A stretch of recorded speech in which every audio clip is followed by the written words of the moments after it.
একজন প্রবাসী জীবন যৌবনের সবচাইতে মূল্যবান সময়টুকু কাটিয়ে দেয় বিদেশ, শুধুমাত্র পরিবারের ভালোবাসার জন্য। দেশে ফেরার পরও অনেক প্রবাসীরা ভ্যান, রিক্সা, অটো চালায় পরিবারের সুখের জন্য। সারাটা জীবন শ্রম দিয়েও অনেকে ফ্যামিলির মন পাওয়া যায় না। এত কিছুর জন্য অবশ্যই সরকার দায়ী। শতকরা 80% বিদেশি ব্যর্থ জীবন কারণ একটাই, ধার দেনা করে ফ্লাইটে ওঠার আগেই তাদের মাথায় 4-5 লাখ টাকার ঋণের বোঝা, বেতন কম। প্রতিবেশী রাষ্ট্র ভারত, নেপাল, শ্রীলঙ্কা তারা মাত্র 60-70 হাজার রুপিয়া খরচ করে বিদেশ যায়।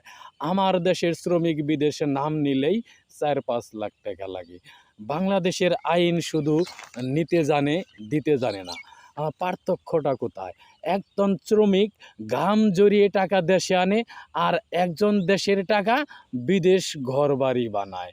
গরু ঘাস খেয়ে দুধ দেয়, সাপ দুধ খেয়ে বিষ দেয়।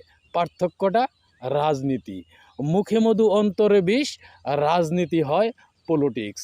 47-এর আগে জমিদাররা খাজনা তুলে বাড়ির দেওয়াল মোটা করত। 47-এর পরে পূর্ব বাংলার আয় দিয়ে পশ্চিম পাকিস্তান গড়ত। 71-এর পরে 54 বছর বিভিন্ন সরকার লুটেপুটে দেশের টাকা বিদেশ পার করলো। ধোঁকা খেয়ে বোকা হইল রইলাম আমরা জনগণ। তাই তো কম টাকায় বিদেশে যাওয়া হয় না। ভারত, নেপাল, শ্রীলঙ্কা পারে, আমরা কেন পারবো না ভাই? বাংলার শ্রমিক 1 লক্ষ টাকায় বিদেশ যাইতে চাই। ধন্যবাদ সবাইকে। আসসালামু আলাইকুম।